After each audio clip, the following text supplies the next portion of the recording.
Muy buenos días tengan todos ustedes, bienvenidos a Memorial del 2024. Pues bueno, no puedo pasar por alto la polémica que surgió entre Julio Astillero y Anabel Hernández, periodista reconocida durante muchos años por sus investigaciones periodísticas, por sus investigaciones sobre el crimen organizado y su vinculación con los gobiernos, muy particularmente con García Luna y en el régimen de Felipe Calderón. Obtuvo un gran prestigio Anabel Hernández y sin embargo parece que a últimas fechas ha querido perderlo muy vertiginosamente o simplemente está abriéndose de capa para descubrir a aquellos a quienes sirve, de quienes obtiene información y a quienes brinda sus servicios. Bueno, en esta polémica que de verdad les recomiendo que no se la pierdan en el canal de Julio Astillero, pues el periodista la cuestionó y la cuestionó muy fuertemente, no en el sentido agresivo, en el sentido de simplemente exigir algo que la oposición hasta ahora no ha podido ofrecer y que son las pruebas contundentes de que efectivamente Andrés Manuel López Obrador habría recibido financiamiento del narcotráfico para la campaña electoral de 2006. Anabel Hernández, contrario a lo que hicieron otros periodistas que salieron en nado sincronizado para denunciar al presidente, pues ella afirma que sí tiene las pruebas y que las va a presentar cuando ella quiera. En fin, que lo haga cuando ella quiera, efectivamente.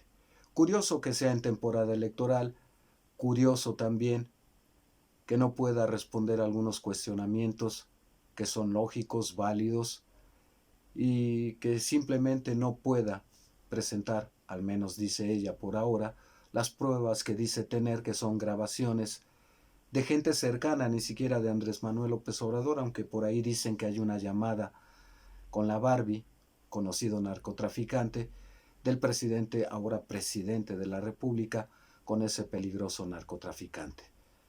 En fin, no se pierdan esa entrevista porque realmente hizo estallar Julio Hernández a Anabel. Llegó a nombrarlo, a calificarlo de ignorante, de que no conoce nada sobre cómo se manejan las investigaciones periodísticas, justo a alguien que lleva bastantes años dedicándose a ello. En fin, no podía dejarlo pasar, es simplemente la recomendación. A mí, francamente, pues me ha parecido que estas declaraciones de Anabel, pues simplemente la colocan en un plano en el que no la habíamos visto, lamentablemente, pero que reflejan, por lo menos a mí en lo personal, me dejan muy en claro que la información que recibe de la DEA, por una parte, conlleva el compromiso también de defender al organismo con el que mutuamente se sirven unos de otros. No podía ser de otra manera. Por ahí aprovecho para enviar un saludo al Laberinto Azul, que en la última entrega hacía un comentario con respecto al silencio de la DEA en lo referente a otros funcionarios y presidentes de la República. Bueno, brevemente diría simplemente que desde que fue creada por ahí del 71, 72 del siglo pasado, la DEA, bajo el gobierno de Richard Nixon, antes del Watergate, hasta la fecha su encomienda ha sido controlar el narcotráfico, no solo al interior de Estados Unidos, sino en otros países. Y utiliza como fichas utilitarias mandatarios, funcionarios, servidores públicos, porque aunque informalmente, también es una fuente de ingresos muy importante para los Estados Unidos. Todo el tiempo oímos que caen narcotraficantes mexicanos, colombianos, centro sudamericanos, de donde usted me diga, pero nunca vemos caer a ningún capo importante de Estados Unidos. Y miren que ahí está la mafia rusa, la italiana, la asiática, etcétera, etcétera, y esos pasan de noche. Entonces, ¿a qué se dedica la DEA? Debe quedarnos muy claro que la concepción a la hora de crear esta dependencia de los Estados Unidos no era precisamente para combatir al narco, y la muestra está en el alto consumo de estupefacientes que hay en Estados Unidos, y la DEA anda en otros países buscando el narcotráfico, los enervantes y a los capos de la droga. No puede ni siquiera controlar su país porque no está diseñada para eso. Es el instrumento para debilitar a una nación, acusarla de narco. ¿Quién no recuerda, por ejemplo, cuando México tenía que pasar por las famosas certificaciones de los Estados Unidos de si estaba o no cooperando con ellos para el combate a las drogas? Por fortuna eso ya quedó atrás, pero insisto, y qué bueno que hizo ese comentario Laberinto Azul, a quien envío un saludo muy afectuoso. Debemos tener conciencia de que las dependencias, muchas de ellas al margen del dominio de sus mandatarios, están creadas no para los fines que dicen defender, sino para desestabilizar allende sus fronteras. Insisto, si la DEA se ocupa de combatir al narcotráfico, pues qué fracaso es, porque en Estados Unidos es lo que más campea. Incluso, suena feo, es peyorativo, pero es la realidad. La población norteamericana y muy particularmente los jóvenes parecen ya zombies de tanta droga que consumen. Y esto no lo está controlando ni la DEA, ni el gobierno de los Estados Unidos, ni ninguna otra agencia de inteligencia o de combate al crimen allá en los Estados Unidos. Todos esos organismos operan fuera de sus fronteras con los capos de Estados Unidos. Los cobijan o no se meten con ellos o son sus socios, o que nos expliquen en qué ha fallado un organismo exprofeso para combatir las drogas. Quieren ir a combatirlas a otros países, cuando en realidad lo que hacen es sembrar la desestabilización en esos países para otros fines, como los económicos, como los políticos, como los de saqueo, como los de doblegarlos a su voluntad. Así es que, pues desde 72, 71 para acá, la DEA es un fracaso en el combate a las drogas, pero qué bien ha servido a los fines que le dieron origen, que era sacudir a las naciones donde Estados Unidos quiere meter la mano. Y si no, yo los invito a que, tanto más allá de nuestras fronteras como desde México, hagamos una reflexión de si efectivamente ya dentro lo que se comercializa en drogas está controlado por la DEA o por cualquier otro organismo. No lo está. Insisto, tal vez suene peyorativo, pero ya mucha de la población norteamericana está convertida en zombie, incluso hasta por su industria farmacéutica con el fentanilo, y no lo quieren reconocer. Y no les interesa reconocerlo, porque es una fuente de ingresos, así como la industria del rifle, la venta de armas, son parte de la solidez de su economía, o el petróleo. Cuando por aquí en México preguntan que las energías limpias, y no se ponen a pensar que los mayores productores de petróleo, los potentados, las grandes empresas petroleras, están justamente allá. Y una conversión energética para sanear el medio ambiente, qué lejos se ve, mientras esos intereses sigan dominando. Ni hablar, es la creación de una serie de instituciones para debilitar al otro y echarle la culpa de lo que me pasa a mí, con fines de invasión, de apropiación de riquezas, de poder, y de colocar a un subordinado en la presidencia en turno. Bueno, esta vez en el caso México, yo no dudo que puedan hacerlo porque son, insisto todavía, la nación más poderosa del mundo, pero esta vez en el caso México se encontraron con alguien que les pidió explicaciones y que una y otra vez también les ha dicho que lo que ocurre en Estados Unidos con su población y las drogas es tanto o más criminal que la delincuencia y el crimen organizado, que no lo hago a un lado, que esa que ocurre en México y que está presente y que está latente y que es algo que tenemos pendiente de enfrentar. Y pongo un ejemplo.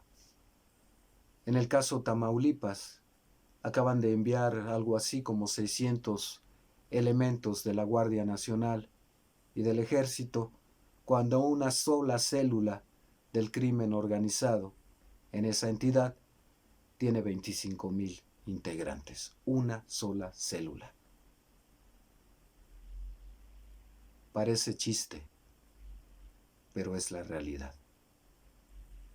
No niego los problemas que tiene este país a la hora de enfrentar esos graves problemas, pero no comulgo con la idea de cómo se hizo antaño en regímenes como el de Peña o el de Calderón o el de Fox,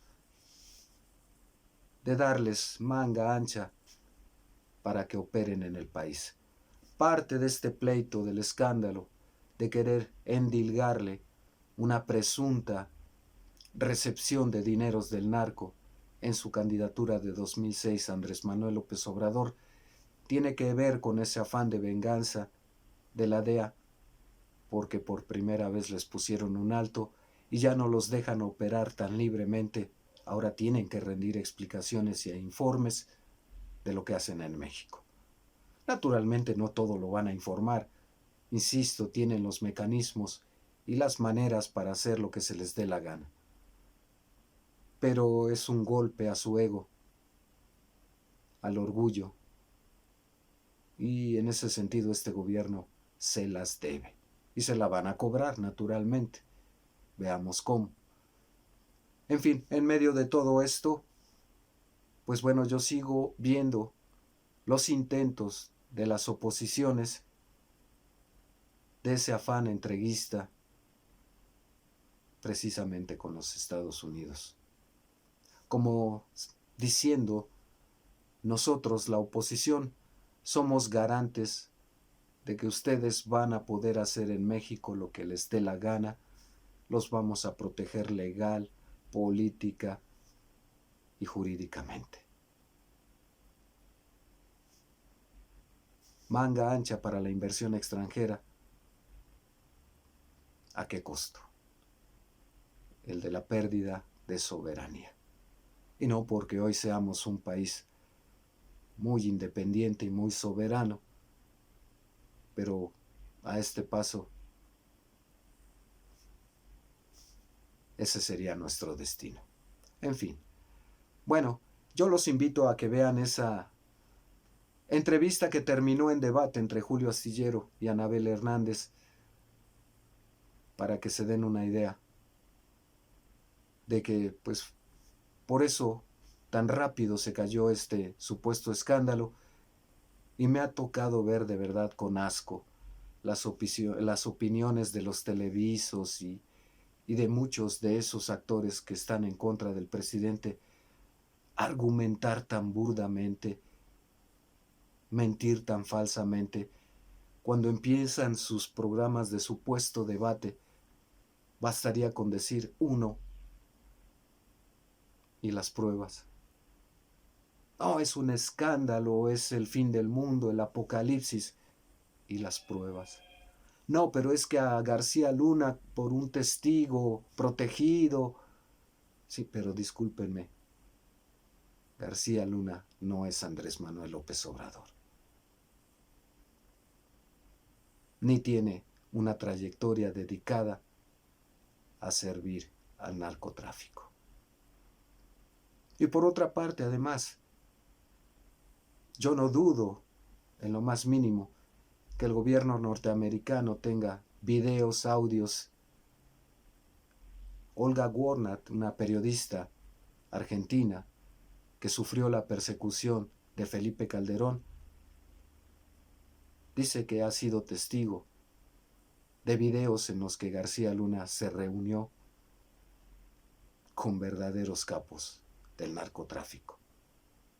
¿Por qué no los quiso usar en el juicio contra García Luna la fiscalía? Quizá, o seguramente, porque más de algún integrante de la DEA o de algún organismo norteamericano estaba involucrado y estaban pactando. En fin, el hecho es que, frente a todas las andanadas y que van a seguir sin pruebas, el escándalo se cayó muy pronto, pero insisto, vean esa entrevista para darse una idea de que mientras el 2 veces premiado con el Pulitzer, para empezar su artículo fue muy ambiguo, para curarse en salud desde el principio, y que además no llega a ninguna conclusión y que él mismo da entrevistas diciendo que no tiene ninguna prueba, Anabel se aferra a decir que sí las tiene y que las va a presentar cuando quiera. Esperemos ese día. Por supuesto que a todos nos interesa saber la verdad y no que nos den una probadita diciendo que tienen más. O está esperando al momento crucial de las elecciones para ventilar esos audios, que en todo caso serían con gente que estuvo cerca de Andrés Manuel López Obrador, pero que de ningún modo tuvo una posición importante en su campaña electoral. Uno era el chofer y el otro un empresario. No formaban parte de la estructura operativa de la campaña de 2006 ni ninguna otra. Pero en fin, es lo que tienen por vender, y toda esta estrategia escalonada entre la visita de este periodista norteamericano de origen nacional, Jorge Ramos, desde el viaje a Washington de Xóchitl Gálvez a los Estados Unidos, desde la aparición en nado sincronizado de estas acusaciones que se cayeron tan pronto, y les pido también que revisen el discurso de Xóchitl Gálvez allá en los Estados Unidos. Se fue a quejar de todo, acusando al presidente de todo, pero yo no escuché que mencionara las necesidades de los mexicanos. No escuché un posicionamiento como no fuese: nos ponemos a sus órdenes, de nacionalismo, de anteponer los intereses de esta patria nuestra. Les guste o no, esta patria nuestra todavía. ¿Qué esperamos siga siendo así? Nuestra. Hasta aquí por ahora. Comentarios, críticas, sugerencias son bienvenidos. Denos un like, suscríbanse, cuídense mucho. Hasta pronto.